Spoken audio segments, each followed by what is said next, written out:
Hi, this is Recycle Michael again, here to share with you some of the things discovered on my 10-year journey towards a sustainable lifestyle. I'm hoping this information can give you a jump start on your journey. We've all heard about the 3 R's, reduce, reuse, recycle, with the chasing arrows symbol. The 3 R's are a good starting point for waste reduction, but hopefully by now you're ready for the next level of sustainable living. In that case, imagine that there are now 13 R's. So here are the 13 R's in a hierarchy of importance from most important to least important. Number 1, rethink. Number 2, refuse. Number 3, reduce. Number 4, reuse. Number 5, repair. Number 6, refinish. Number 7, repurpose. Number 8, regift. Number 9, return. Number 10, redesign. Number 11, remove. Number 12, recycle. And number 13 is rot. Perhaps you notice that felt maybe a little disturbing from this list because recycling is number 12 out of 13. It's near the last thing you would want to do. It makes me a little sad to tell you this because my middle name is Recycle. But recycling is almost last on the list of what to do with stuff because materials like plastic and paper are downcycled. And this means that they are made into something of lesser value than the original material. For example, a plastic soda bottle is made into plastic wood for decking, or printer paper is made into cardboard. Not all materials are downcycled when they are recycled. Metals, glass are usually able to be made into something of equal value again. So why is reducing waste so important? Why should we care? What's wrong with just throwing things in the trash and going to the landfill? Landfills are expensive. We pay here in the Dayton area in Montgomery County about $35 a ton to haul away our trash to the landfill. In New York City, it's upwards of $250. And a lot of that comes back to Ohio from New York on a train they call the trash train because they can't find a place to dump it. The landfill wastes our natural resources. About 70% of the material in the landfill is actually reusable or recyclable. Landfills take up space, they don't smell very good. Over time they create a methane gas, which is not good for our climate. In fact, methane is about 25 times worse for the atmosphere than CO2. It's a nasty gas.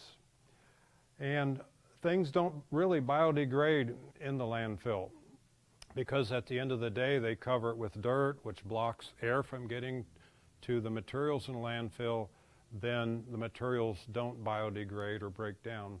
They just sit there stagnant for hundreds of years usually.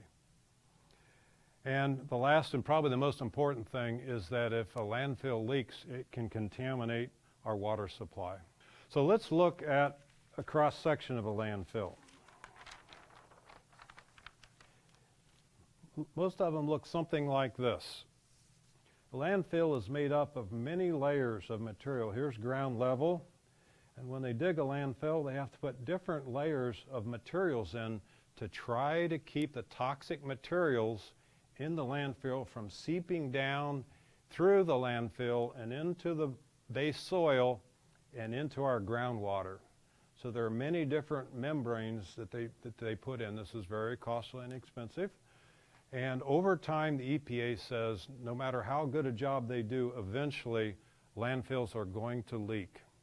Even though they try to leach, take the liquid materials off and reprocess them before putting them back into our water system, they eventually will probably still leak. Every 7 trucks on the highway is carrying some kind of garbage. The largest thing we make in this country is trash. And our country's largest created product we've made is a landfill on Staten Island. It's 5 square miles in size. And it's called the Fresh Kills Landfill. It's 80 feet taller than the Empire State Building. I'm trying to do everything I can do to keep material out of the landfill. So let's look at the individual 13 R's to better understand this new paradigm. Rethink. This is the most important one of all. Be a conspicuous consumer. Before you buy something new, seriously consider if you really need it. This is called pre-cycling. Can you borrow this thing that you need from someone else and return it? Instead of buying it new, can you buy used things? Consider online sites that sell used things, or buy from a thrift store perhaps. Every day we are bombarded with over 3,000 advertisements trying to sell us things we don't need, according to the Story of Stuff documentary. Studies have shown that happiness has nothing to do with the amount of possessions we have. It can be quite the opposite, because if you don't have to store and maintain all that stuff, you have more free time to do the things you really enjoy. Also, according to the Story of Stuff documentary, about 90% of the things we buy end up in the landfill in less than 90 days. I'm 2 years into a personal experiment to see how long I can go without buying anything new. That is, things that are not consumable. My friends tell me this is very un-American because he's doing the opposite, spending money to support the U.S. economy. Well, so far in 2 years, I've broken my rule one time. I had to buy some new socks. I couldn't mend them anymore. Number 2 on the list, refuse. Don't take free stuff if you don't really need it. Just tell the person thanks, but you're trying to be sustainable and live with less. They usually understand. Examples of things to refuse are handouts, flyers, trinkets, logos, stickers, refrigerator magnets, miscellaneous swag stuff that clutters up the house. Try refusing plastic bags at the store if you don't really need them. Number 3, reduce. Cut back. Buy only what you need and in the quantity you need. And if you have too much of something, share it with somebody else. Number 4, reuse things over again. Especially avoid single-use disposable stuff. So here's some examples of some reusable materials. Like here's a carry-out box that could be used over and over again. It's heavy duty, cost about $12, and we've used this for 2 or 3 years now for carry-out. There's another design, similar design, looks something like this. If you like coffee, and when you're done with your coffee, you usually have to throw the cup away. Maybe you want to carry your own collapsible coffee cup so that you don't have to dispose of it. And remember to bring your reusable shopping bag when you go shopping. Keep it in your car so you don't have to take home all those plastic bags. A friend of mine went to lunch with another friend, and her friend's Ziploc bag sandwich had a date on it of 2017. She'd been using the same Ziploc bags for over 6 years. Number 5, repair. Fix it or take it to a repair shop or a fix-it clinic. Sometimes manufacturers will even send you free replacement parts so you can fix it yourself. A friend of mine rents apartments, and he has a collection of vacuum cleaners that people have left behind when they move out. They usually just need a new rubber belt, which costs about $5.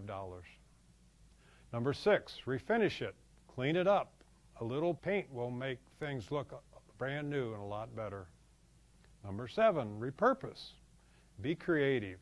Think outside the box. A few years ago, I donated an old rusty wheelbarrow to our Scout tent sale. A lady grabbed it up as soon as I dropped it off. I asked her what she was going to do with that old rusty thing. She said it would look perfect in her garden with a bunch of flowers in it. It would have looked perfect in my garden too if I'd thought of that idea. Number 8, regift. Give this thing to someone else who can use it. Have a garage sale. Donate your stuff to thrift stores. listed on FreeCycle, Craigslist, Buy Nothing, all those websites that are online where things can be given away for free. My daughter lives in New York City. They have a custom there where you can leave anything on the sidewalk outside your apartment.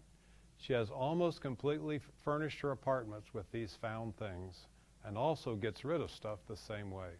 Number 9, return the item to a store or manufacturer if it's still under warranty, or call the manufacturer's customer service department. Sometimes they will send you a free replacement or replacement part. I go camping a lot, and many of my gear companies that I do business with will take things back and replace them and stand behind their products. Number 10, have the item remanufactured. Companies fix computers, cell phones, motors, car parts, and so forth. Number 11, remove the thing from production. In other words, join a movement to have products taking off the market that are hazardous to our environment, like plastic bags, straws, styrofoam, and so forth. Number 12, finally, recycle it. To learn what is curbside recyclable in our area in Southwest Ohio, take a look at my video entitled Recycle Right in Montgomery County and Southwest Ohio. Or you can disassemble appliances and take out the materials like copper, aluminum, brass, steel, and take those materials to a metal recycler and get cash for it. There are many of those recyclers in our area. Finally, number 13, let it rot. Compost it if it will biodegrade. Did you know there are over 35 things you can put in your compost bin? And about 70% of the things in the landfill are compostable. And 25% of your trash can be composted.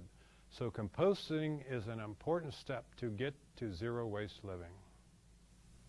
I hope you've picked up some new ideas to help you to the next level of sustainable living. Thanks for watching. This is Recycle Michael. Remember the backpacker's model, less is more.